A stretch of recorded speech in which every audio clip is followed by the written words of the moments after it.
gonna take too long. Okay, so I'm just gonna ask you a few questions. And then the first one is just what is your current title at the moment? I am a social work case manager for the state. Okay. And then how many people are like employed at your organization, and then what kind of services do you guys offer there? So I have no idea how many social workers are employed by the state. So in Story County, so we call ourselves social worker case managers, but it's also called what we call a social worker 2. There's 7 twos on my team in Story County, and like Polk County, there's like 50. Okay. So there's 7 of us here, and then the services we provide. So as a 2, I get cases after there's been a founded case of child abuse. So we also have what we call 3s in our office, and so they go out and they assess families for child abuse, and then they decide if the case should be founded, confirmed, or not confirmed. So the difference between founded and confirmed is founded places you on the child abuse registry. Confirmed says that it happened, it was isolated, one-time deal, but it still happened, and so you're not placed on that registry. And then not confirmed is it didn't happen and you're not placed on the registry. Both confirmed and founded can get you services with me. And so if it's a confirmed or founded case where we don't think we need to take like court action, so like cases like that are typically like marijuana cases or DV cases to an extent. So if a child is present when parents have a domestically violent incident, then that is a case of child abuse. So things like that we just monitor. But then there's like more severe cases, like meth cases, severe physical abuse, sexual abuse cases. Those things we take court action on. And so I have a mixture of cases on my caseload, just like everyone else. And we have what we call eligible cases, which is no court involvement. Or we have court cases, which means that the children are adjudicated in the juvenile court system as a child in need of assistance, or we call them Chinas. So then we provide services to the parents on addressing the issue that brought them to our attention in the first place. So I would say probably 90% of our cases are drug related, if not more. So we ask them to get substance abuse evaluations, follow through with treatment. We offer our own drug testing, so we ask parents to drug test. Usually mental health and substance abuse go hand in hand. So typically if we have substance abuse, we're also asking parents to do mental health treatment, get evaluations, and follow through with treatment. We offer different like parenting classes through an agency that we contract out with. So we have what are called FCS workers. And we contract out through Children's and Families of Iowa and Mid-Iowa Family Therapy, something. And so those workers, they are the ones who like supervise our visits. So they see the families more than we do. We go out and see families at minimum once a month. But FCS workers, we contract out through them, and they have to see the parents 4 times a month, so they typically see them weekly.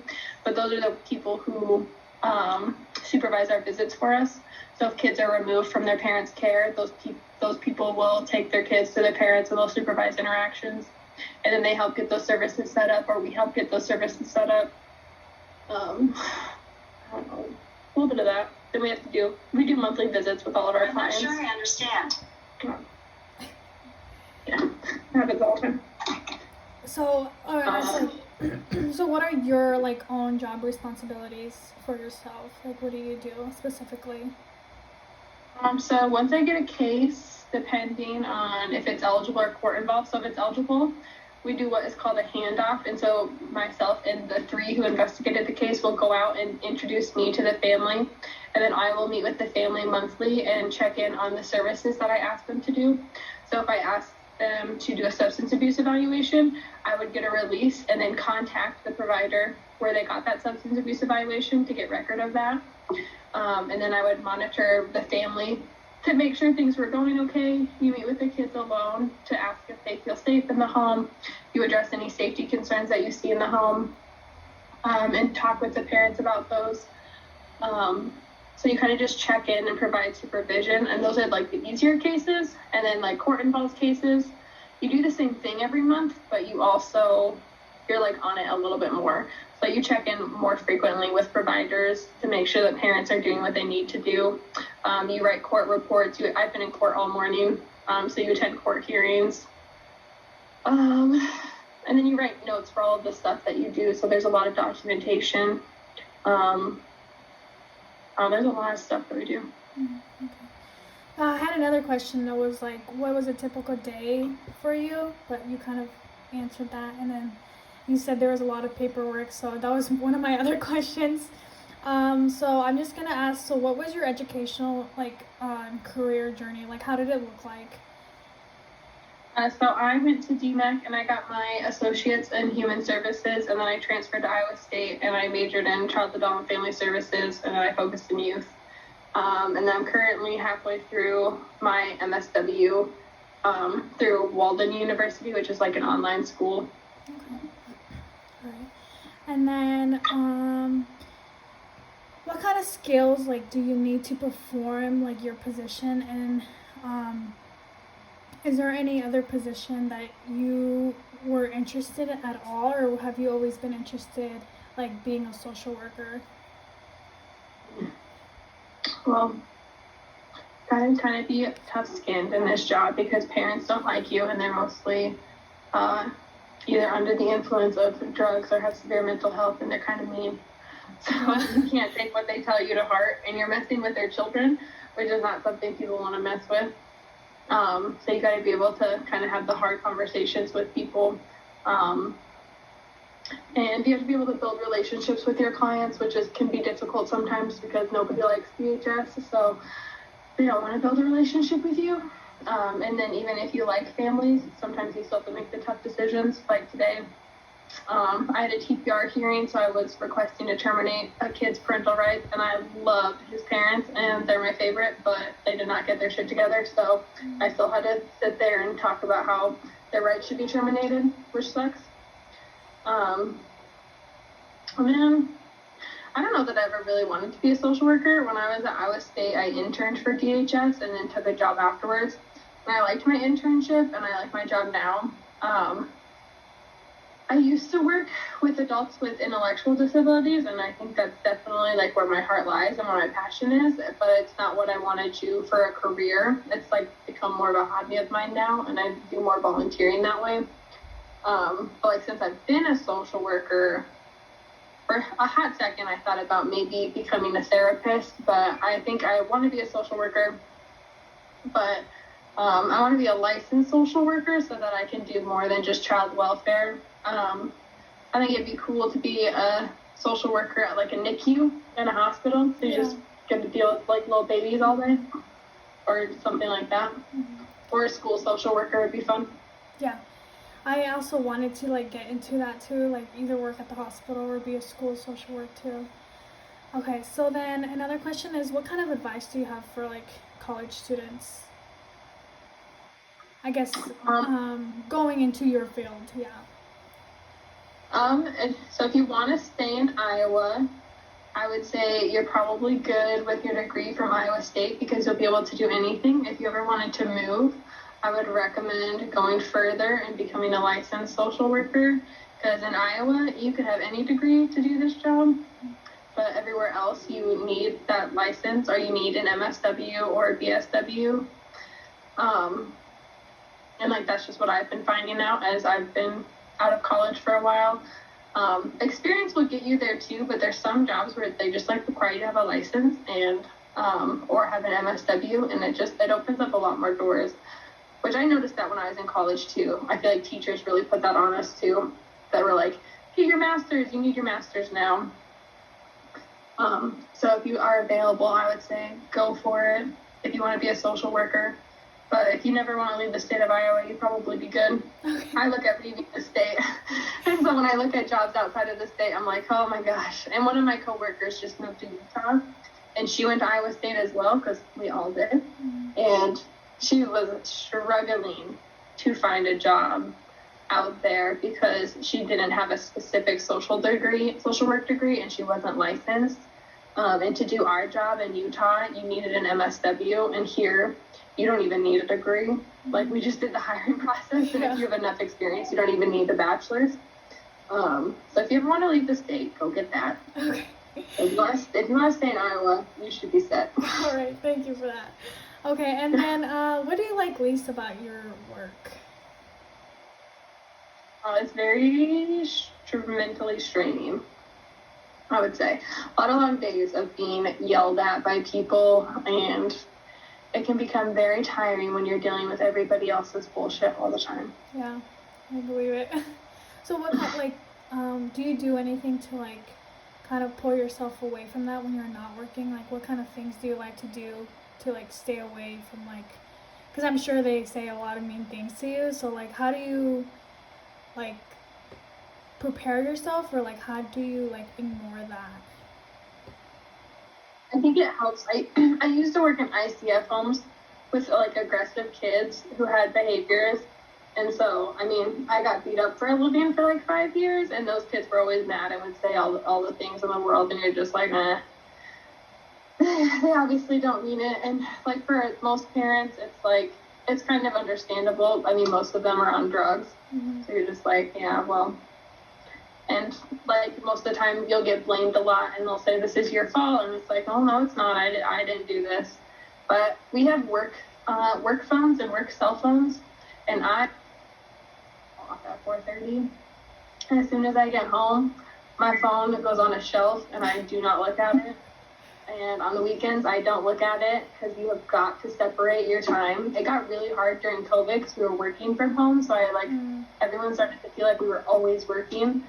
So now I'm back in the office a little bit more. But yeah, I will put my phone away and ignore it. And you'll learn like what stuff can wait. Like there's some things that are emergencies in this field. Like if a kid is like in the hospital or someone's getting hurt and you have to address it right away, like there will be emergencies, but you'll learn like what can wait till Monday and what is an emergency, even though parents don't really know that because they'll think everything's an emergency, and they'll just be like, no, this can wait till Monday. Yeah. So you gotta take time for yourself. Okay, and then did you have any expectations that you had about this career path, and then you found out like it was different, like in a good or bad way? I guess I didn't really know what to expect walking into it. My internship definitely helped a lot because it prepared me for like what the job would be, and I went straight from my internship to being hired. They hired me right after. So I knew what I was getting myself into when they hired me, which was nice. Had I not had my internship, I probably would have been like, oh, holy shit, okay, this is overwhelming. But I had like 6 months of being an intern, and I was an intern in Polk County, and I was actually hired in Polk County, which is a lot different than here in Ames. It's a lot bigger. Caseloads are bigger, and clients are a little bit meaner. So I feel like I got the hard part out and then came to an easier side. Yeah, okay. Okay, and then what kind of skills are the most crucial to succeeding in the social work field, and what type of person do you think, like, do you have to be?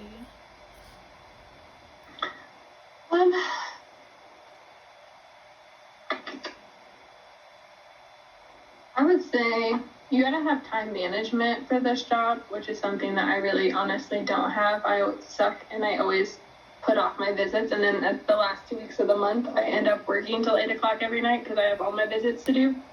So time management would be good. And